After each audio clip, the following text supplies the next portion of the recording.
Hello and welcome to Android Weekly. This is Ricky, the Android guy. Sorry if I sound a little funny, guys. I just had some oral surgery. Not the kind of oral thing I like to do, but I have to be done. On news this week, what has been going on? Let's start off with our least favorite topic, the iPhone. JK, not really. But how does the iPhone look after 2 months? Well, a recent Gizmodo article brought up it looks pretty damn bad. Despite iPhone's supposed wins on drop tests, on actual usage, we've seen a lot of scuffed up, a lot of damage on the back, especially the corners. The corners, yes, chip off very easily, as seen. And to this writer's credit, he said that he's taken very good care of it. He's put it even in. He didn't put it in cases for this demonstration, but it's really bad that when he took it in to see how much it would cost to get fixed, it was $100 to fix it, and really it was just like the outer ring of the case, and that's how bad it gets. So yeah, guys, not the best, not the best. Windows RT, on the other side, has not yet been optimized for the Tegra 3 chips. If you guys don't get what that means, Windows Surface, Windows big main tablet out on the market right now, uses the Tegra 3 chip, and supposedly it does not optimize for it. It's not used efficiently with NVIDIA's chip to really maximize its potential. Now, this does not only mean in processing, but also in graphics, supposedly. So we will see if Windows will update this to do better quality apps as well as games to better enhance the Tegra 3 chip that's inside of the device. Yes, if you watched last week's episode, we were interested to see the new will.i.am iPhone accessory called i.am Camera. And this was an add-on to the iPhone 5, and we said, well, as long as it's not priced too ridiculously, it might be worth it. It's priced pretty damn ridiculously. The least expensive model cost $315. The second expensive model cost $415, and the last one they did not even say the price of, as far as I've been able to find. Now, the really interesting thing about this is the first price. The first one is for the iPhone 4 and 4S, which just basically adds on a macro fisheye or a clear glass lens on top of it. Nothing really other than that and an app that comes with it. That's all that it does, and that's what you're paying $315 for. For the second one, it's for the iPhone 4S and 4 as well. However, this one adds a QWERTY keyboard as well, besides the previously stated parts. Again, nothing too much other than that. Now, the one that actually does stuff is the V5 model, which basically has a QWERTY keyboard. It's for the iPhone 5. Does everything else that the other ones did, but this one actually, I believe, has optical zoom as well, 5 times zoom, and it uses its own 14 megapixel sensor. Again, since this one has not been given a price, and the second lowest version costs $415, and this one actually adds on the camera and adds on the accessory for the iPhone 5 plus zoom. You have to imagine this one's at least $600 plus.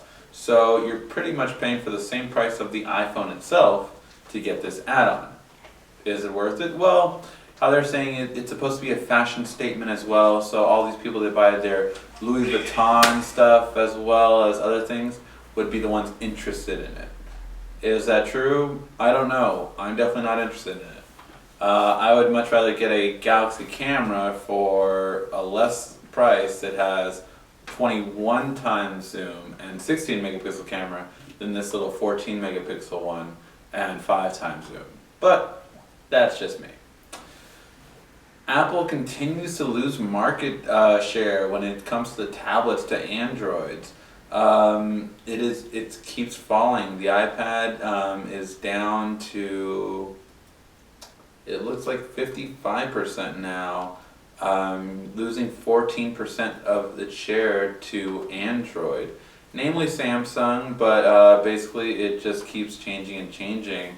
So that it looks like Apple will lose the tablet market share despite the new iPad mini coming to market, and that's simply because the iPad mini sales aren't that impressive still. So iPad has dropped down to 55%, its lowest since debut, and losing 14% to Android, which now brings Android, I believe, to, yes, 44%. So you're saying just about 11% away from a shift to Android dominating the market over Apple in terms of tablets.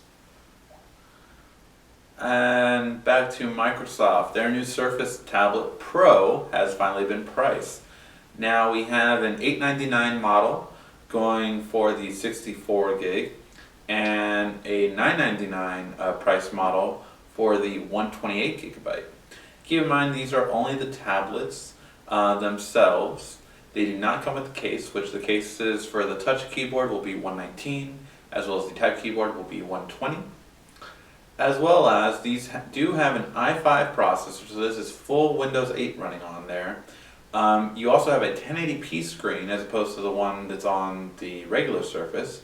You have a USB 3.0 port, as well as there was rumors before that it will come with a stylus pen similar to the one found on the Note. Now, if that's true or not, we'll have to wait and see, but it should be interesting to see if it does. Just another kind of nice touch to it. I think it should for this price, and it's definitely made to compete with Ultrabooks. Now, the question is, would you rather have this tablet or an Ultrabook? Well, it's up to the consumer. I personally still think I would rather have an Ultrabook, but I'm going to try to get my hands on this one and see how it runs and see how good it is. Then maybe we'll make a better decision on it. As far as the market share, it's still looking like Android is dominating, namely Samsung. Now, this comes to the latest numbers in the US, where we have seen Google continue to rise to 53% of the phone market share, with Apple at 34% and RIM dropping down to 7.8%. Microsoft actually dropped down as well, still not gaining traction even with their new phones, to 3.2%. Now, if we take a look at which carriers are the most, just carriers alone for smartphones, we see that Samsung has obtained 26% and Apple has attained 17%. Both on the rise, continuing to fall are LG, Motorola, and HTC. HTC has actually dropped a little bit more than expected as of late, simply because they haven't had that great of a device come out for a while. Now, with the Droid DNA, this might be its, silver lighting, but will it be enough to turn around? I don't believe so, but we'll have to wait and see. Verizon did so one of the most talked about features of the Note 2 is something called Multiview, a mode where you can have two apps running simultaneously at the same time. Although Verizon was the first carrier to actually launch with this add-on, the add-on wasn't as other carriers have had it, or the international version had it. There was only the Samsung apps available instead of the Google apps such as YouTube, Gmail, Google Maps, Google Talk, as well as the social networking apps such as Facebook and Twitter. Since then, Verizon has said that this will actually be coming in an OTA update. Verizon and Samsung have promised this, and that it will be coming soon. So that's all that has been said, that it will be coming soon. It was a little bit disappointing when I got into the store and I saw that only the Samsung apps. Now the Samsung apps, meaning text messaging, web browsing, S-Note, I'm trying to think of the other ones, Polaris Office, those are all ones that will be available on the Note 2 right now for Verizon. Other carriers such as Sprint have it right now, and T-Mobile and AT&T still do not yet have this feature. So it's something that's coming, and it's one of the best features about the Note 2, and one of the best reasons to get it now and have something exciting later. Alright, so there's been a lot of rumors this week on Apple and their processors. Now, for those of you who don't know, Samsung has made Apple's processors for iOS devices since the very first iOS devices. There's been a big push from Apple's side in the rumor mill. Now, these are not facts. From a company TSMC, which is a chip manufacturing company out of Taiwan, as well as now Intel. Supposedly, both companies have been trying to get Apple to get their side when it comes to processing chips. There's just a bit of problems. One, the Taiwanese companies possibly might not have the manufacturing capability as Samsung does, as well as Intel hasn't had impressive chips when it comes to the ARM-based chips, which is what all portable devices use. All portable devices use ARM chip architecture, which Intel's have not been that impressive as of late. So we'll see which one can come about when it comes to these chips. But so far, it does not seem like either one can really match what Samsung has done, especially when it comes to productivity as well as speed. Samsung's been able to produce these chips faster than anyone else. That's why Apple hasn't been able to leave them.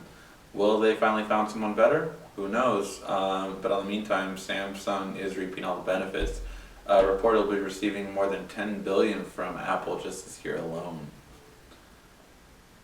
A little comic from a Google employee shows that key lime pie might be the next dessert. Now, would it be called 4.3 or 5.0? That is the interesting thing. But as we see on the comic, every android eating each dessert, and the final one being a piece of key lime pie. Pretty interesting. And now with Google's announcement that their I/O will be in May. So I/O is when Google announces their latest software coming into production. So key lime pie should be announced at that, and it has been pushed to May as in traditional June fashion. Now, some have speculated that this might be because of the fact that they want to beat Apple to the punch and have their OS come out before iOS 7. Now, this should be pretty interesting that Google will take the faster route before Apple this time, which, since Google's been moving quicker, we should expect to see iOS 7 be a mirror of 4.1, as traditional has dictated these past 2 years. Speaking of processing chips, as we did earlier, supposedly Samsung is currently working on unveiling their next big chip, which is a quad-core Exynos chip based on the A15 architecture. The A15 architecture currently is only offered one device in the entire market, and that is the Nexus 10. This is the architecture that all processors will be based on next year. So the fact that Samsung already has these chips is really a big deal. These are much faster compared to today's current standards, and once utilized properly, they're actually going to be a lot faster, more than double the speed of what we currently have on the market. So this is very interesting to see that Samsung is already producing these chips, and supposedly there's talk that it might even be unveiled at CES, that it might be unveiled at MWC 2013. All these different rumors around it, but the fact that they're already working on this is pretty interesting. Other rumors on the Samsung front, on the rumor mill, is Samsung is working on a cheaper Galaxy Note 2. This is pretty interesting just for the fact that the Galaxy Note 2 is a great device, but priced interestingly enough. So some people will see it as not worth the price, some people will see it's a great investment for the price. So if Samsung is able to make similar features in a $200 contract phone or a $150 contract phone, how well will it sell? Very interesting. I think it would actually sell really, really good, and it would allow them to take a lot of volume away from Apple yet again. Samsung has dominated the smartphone market this year, and this, I believe, would just continue to do so at the beginning of next year. Another rumor for 2013 of Samsung is that they might be making a 13-inch tablet. Now, the only one that has done this has been Toshiba, that has been semi-successful. It was known about and people saw it, but it wasn't received that well. Now, this one would have a keyboard dock from Samsung, but it's interesting to see that if it would actually come out. Very interesting to see if it would people like it? That's kind of interesting. Now, the last one is something rumored called Project J that could be seen as close as April or May, which, if you paid attention in the past years, would be where the Galaxy S4 could possibly be released. If this is true, is all speculation. This is all rumor mill. So it's interesting, but the S4 I would assume would be around April, May, especially since Google announced their new OS coming out in May as well. I think it would be a perfect alignment. If they don't have a Nexus device to start off with, well, then Samsung having that newest OS would be a great start. Now, on the digital front, we have a couple of nice things coming out. One is that we have Netflix rival coming out, Redbox Instant. Now, Redbox made a deal about a year ago with Verizon, and there would be this collaboration between them, that a new competitor that would compete with Netflix. Supposedly, this is going to debut next month, January, or as late as February, and it will only cost $6 a month. If this is true, it should be pretty interesting to see how this will fare against Netflix, since Netflix is a leader in this kind of media. Now, supposedly, we might be able to see it on a number of hardware devices like Android, iOS, Xbox 360, Samsung TVs, and Blu-ray players. However, the big interesting part about this that might not be true is that Verizon might have exclusivity to it. Now, if Verizon has exclusivity to it, you can only really see it happening with if you have Verizon at home, or if you have it on Verizon devices such as tablets and phones. So what will be the case? Well, we have to kind of wait and see. But it is interesting to see what will come out of that. However, Netflix, not to be outdone, just got their own deal right now, and it's an exclusivity right deal with Disney. Now, this is pretty big, considering Disney is one of the biggest names in the industry, especially when it comes to movies.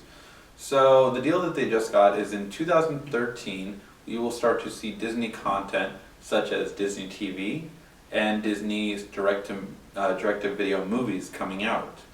However, we will also see in 2016, which is a while away, actual full-length movies. So theatrical movies from Disney Animation, Pixar, Marvel, and Disney Nature. Now, the reason why I think this is, I think Disney's trying to see how well their, view increases with Netflix while not losing money. But I still think this is really too far off. I mean, 2016 is a long ways away, and I just think they should really do it sooner. I mean, we don't even know what other companies will rival Netflix in 2016. That's a long way ahead. If you think about it, 3 years ago, we had Blockbuster back then. I mean, it was really a different time, and I think in this digital age, you just can't plan that far ahead. Just saying. And then when we go to a new mode in Android, a lot of you guys have been emailing me about this. So Android has added a safe mode on Android 4.1 devices and up. So if you guys ever enter in safe mode, if you restart your phone, it will go out of safe mode. But each phone is different on how to enter safe mode. But what safe mode is made to do is basically have it so only Android built-in apps are allowed to work. So all third-party apps are therefore disabled. So if you ever want to uninstall an app, it's kind of like Windows safe mode, where you can actually uninstall anything that is potentially hurting you. So this has been introduced with Jelly Bean 4.1 and up. And the two usual ways to set this up are holding down the volume up button and the pressing the power off button and the volume up button is one of the usual ways to enter this mode. Another way is holding down the volume up, down, and power. Another way is holding down the power and the home. So there are kind of different ways to enter it. It just varies with phones, so unfortunately there is a large variance right now on this. I'm sure it'll become more streamlined as it becomes more popular, but it is something that we have seen on 4.1 devices and newer. Samsung is one of the main ones that have taken advantage of this mode. Speaking of new things with Jelly Bean, Jelly Bean is on the rise. As Gingerbread reduces to now 50% of the market, Android 4.0 is now 28%, as Jelly Bean is about 6%. Actually 7% if you include 4.1 and 4.2 Jelly Bean. So this is pretty interesting because this is getting quicker and quicker that Android's new OSs are coming into the market. So it's really nice and really good for Android as it's becoming quicker and quicker to get updates. These should become even quicker because they're starting to give manufacturers a heads up 3 months before the OS is released. So that's really nice. And in our last article, we have a new tablet coming out right before the end of the holidays. Toshiba is releasing a 10-inch tablet with a Tegra 3 processor and with Jelly Bean on it for $350. Now, how will this react to the market?